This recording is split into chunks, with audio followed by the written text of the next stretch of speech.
Leafs Converts Hockey World, what is up? This is the Leafs Convo podcast. My name is Norman James, your host. It is tremendous to be with you. Mike Augello, my podcast partner in crime, is standing by. He's patiently waiting to give us his thoughts on the Maple Leafs 23-man roster unleashed to the masses today.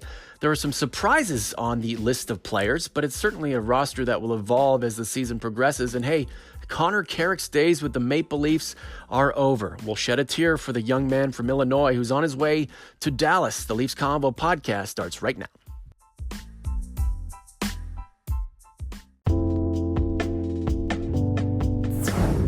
And here he is, our good friend, the one and only Mike Augello. Hello, sir.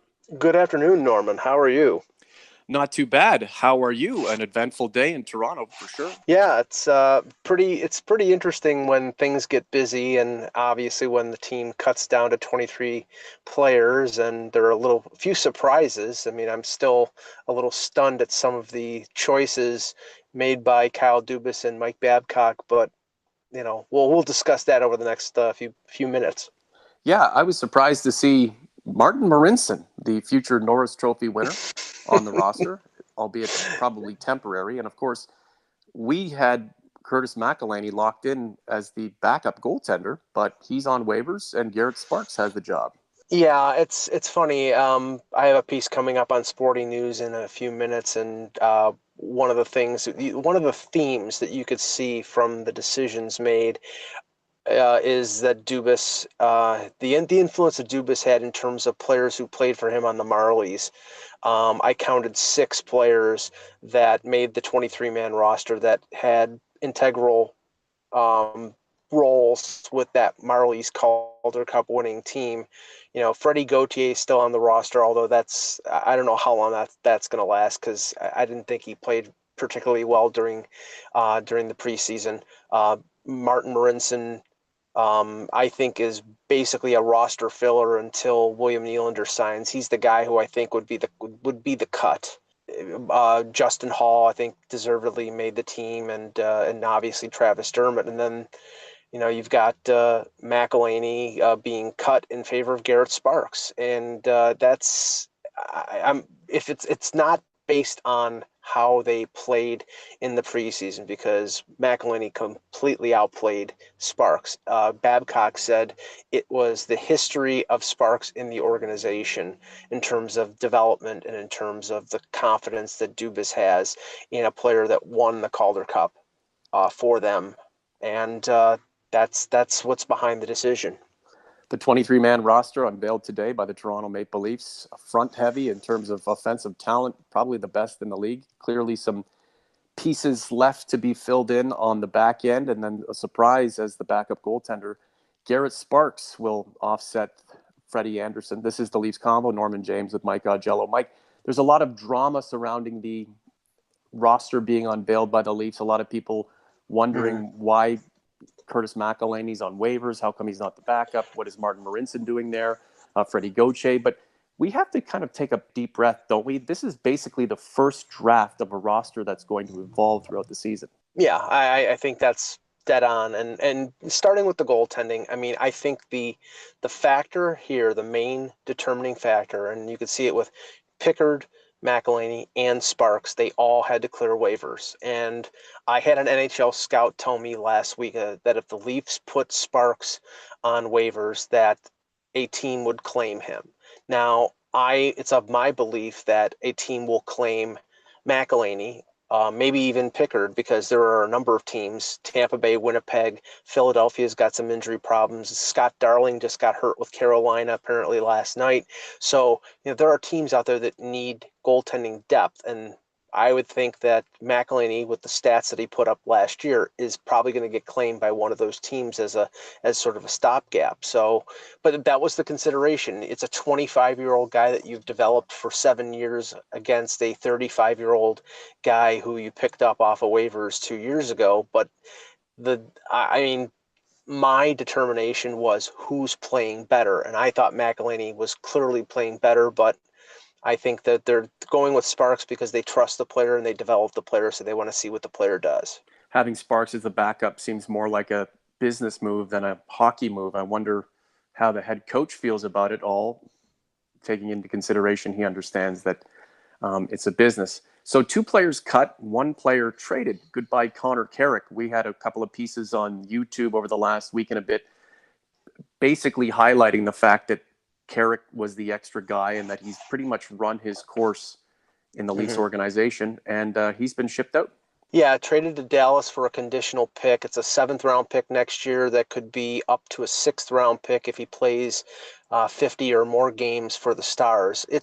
I mean, the funny thing is that Connor Carrick is a decent NHL defenseman, but he never got to that level where he sort of carved out his own niche and carved out a spot for himself. He was always the number 7. He was always the guy you could put in there and he could step in, but he could never hold on to the job. And last year there were a few instances where he came in, he played well, and then like there was one game in Carolina last year where he was disastrous, and then he got pulled out of the lineup, and he never really got back in until there was some injury problems. So I think they had more confidence in the depth of the organization in terms of Borgman and Rosen and Ozhiganov and Hall.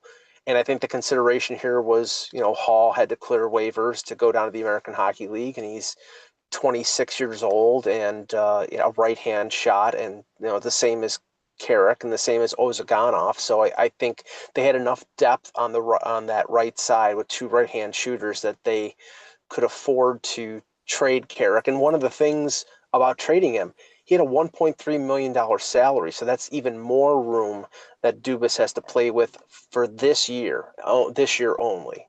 How would you like to make $1.3 million for working essentially part-time? I'll sign up for it. Yeah, absolutely. This is the Leafs Convo, Norman James with Mike Augello. So 23 men will go forward. The Habs on Wednesday. That should be a lot of fun. Hopefully the Leafs can take it to the Bleu Blanc et Rouge, who named Shea Weber their captain. Like, did they need a captain in Montreal? Like, they're going through a rebuild, a retool. I mean, you could see the writing on the wall even last year before Weber got hurt. He was a captain in Nashville.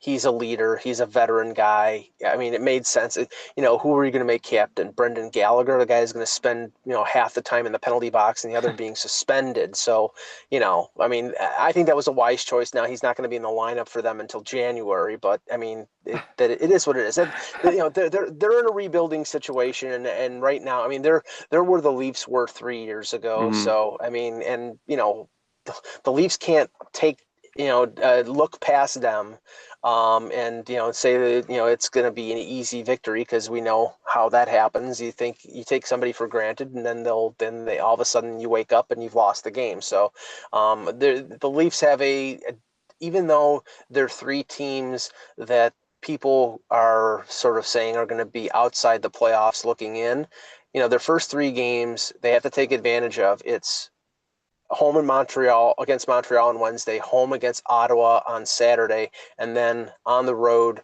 for Garrett Sparks' likely first start in Chicago, and he's a native of suburban Chicago, so that'll be an interesting little twist for that. But those are 3 teams that a lot of people think that are going to miss the playoffs, and the Leafs have to win all 3 of those games.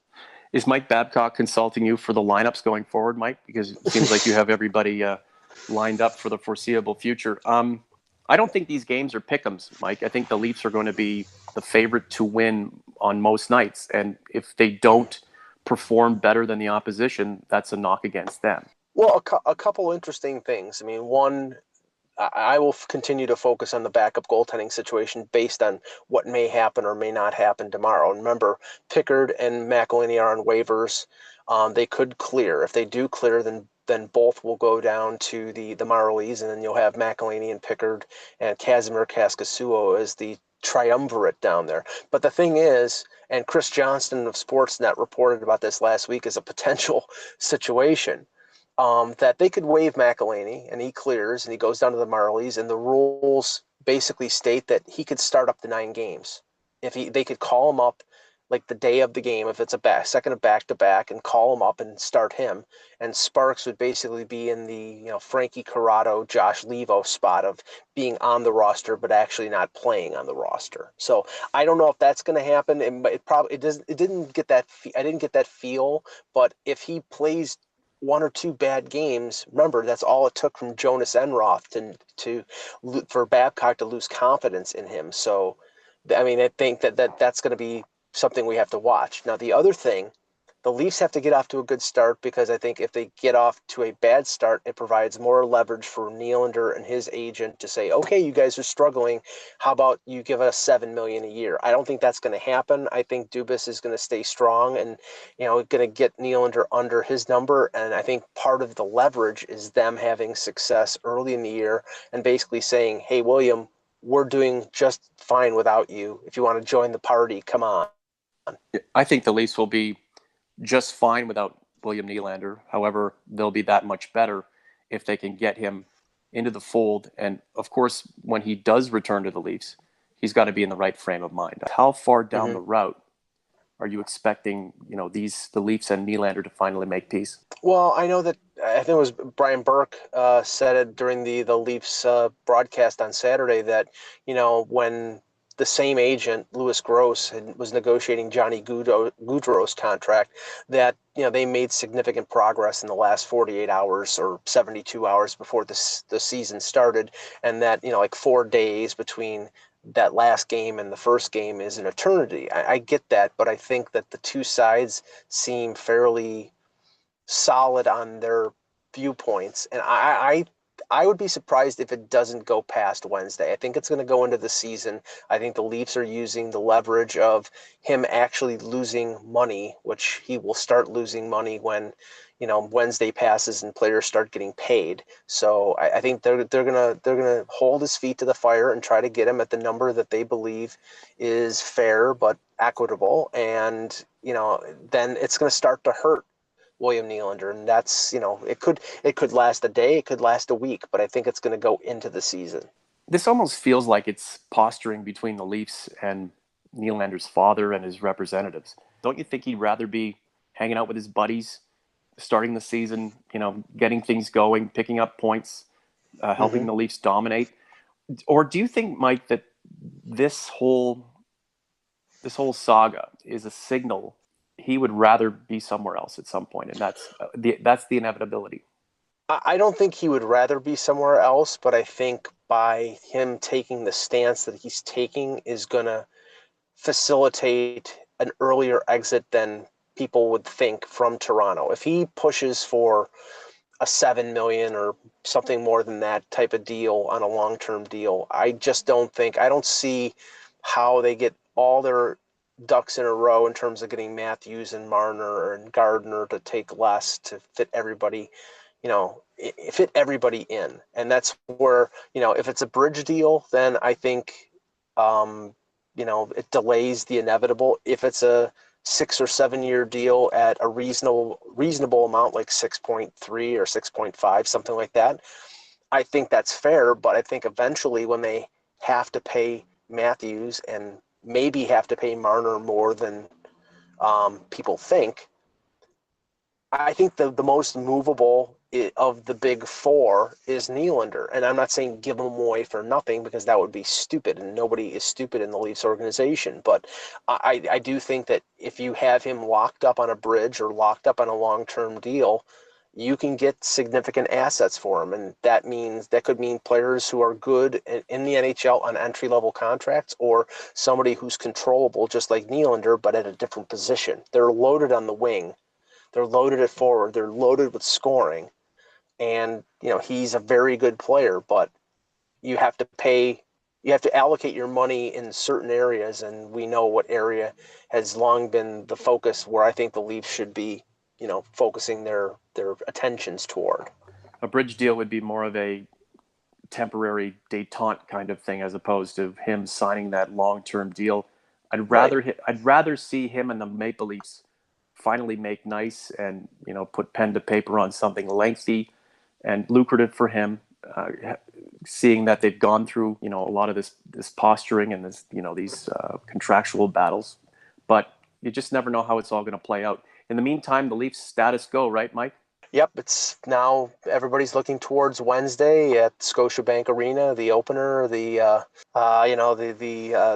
Highlanders will be on the ice, and it'll be the pomp and circumstance of the season opener. And I think I posted a picture of a a Tim Hortons donut with a Maple Leaf emblem on it. It just shows like the excitement and how sweet the Maple Leafs season could be, and maybe. Quick prediction from you, Mike. I asked a bunch of people on Twitter to tell me how many points they think the Leafs are going to get this season. I said 114, so I'm shooting pretty high. What do you think? I was thinking around 109, 110, so better than last year. I think that they're probably going to finish in second in the Atlantic. I still think Tampa Bay is the class of the division, and if they do finish in second, that means a first-round matchup likely with the Boston Bruins. And until they learn to beat that team, they're not going anywhere. So they've got to, I think they need to improve a little bit in terms of their overall situation. I mean, Tavares is going to be phenomenal. He's looked great so far, and that 1-2 punch of him and Matthews offensively with Kadri as a third line guy is great. But I still think before the playoffs, they're going to have to improve on defense and maybe give Freddie Anderson a little bit of a blow in terms of not playing 66 games. So I think they'll finish 109, 110 points, but I don't see them being Tampa unless Tampa has some injury problems. Yeah, the first major milestone for the Maple Leafs. Forget about the Stanley Cup, exercising the Boston Bruins demons. Michael, great work. We'll talk to you soon. Thanks, Norman.